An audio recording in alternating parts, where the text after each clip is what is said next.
সবজি ভাজি সবাই পছন্দ করে আমি যতটা জানি। ছোট বড় আর এটা গরম ভাত দিয়ে রুটি পরোটা দিয়ে খুব খাওয়া যায়। আমি আজকে ভেন্ডি কেটে নিলাম, একটু বড় বড় করে কেটে নিলাম। এটার সাথে আমি একটু আলুও দেবো, এই সেম সাইজের করে। এই ভাজিটা কিন্তু খুবই টেস্টি হয়। আমি বলবো আপনারাও বাসায় একবার এইভাবে করে খাবেন, খেয়ে বলবেন কেমন হয়েছে। খুব টেস্টি ছিল। এখানে রসুন কুচানো দিয়ে একটুখানি কালার করার পরে আমি পেঁয়াজটা দিয়ে দিলাম, 1 কাপ পরিমাণ। পেঁয়াজটা একটু বাড়িয়ে দিলাম, আমি পেঁয়াজটা বাড়িয়ে খাই সবজি ভাজির মধ্যে। এখানে দিয়ে দেবে একটু পাঁচফোড়ন। পাঁচফোড়ন দিলে রেস্টুরেন্টের যে স্টাইলে করে ওরা পাঁচফোড়ন দিয়ে করে, সেই স্বাদটা পাবেন।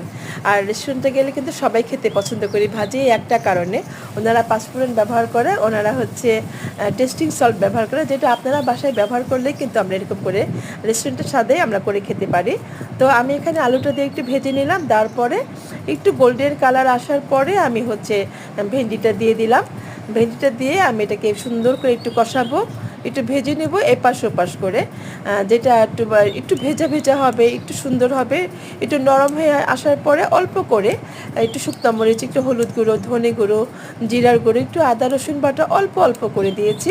আপনারা আপনাদের স্বাদ মতো দিতে পারেন। একটু পানি দিলাম, দিয়ে এটাকে ঢেকে দেবো। 5 মিনিট পর পর আমি এপাশ ওপাশ করে ঘুরিয়ে ঘুরিয়ে উলটপালট করে ভেজে নিব।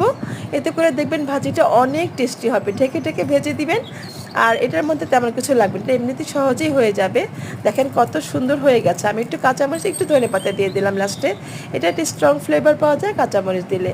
লাস্ট ফাইনাল লুকটা দেখেন কতটা সুন্দর হয়েছে, কতটা গ্রেভি গ্রেভি। এভাবে করে খাবেন। যারা এতক্ষণ ভিডিওটি দেখলেন সবাইকে অনেক ধন্যবাদ। অনেক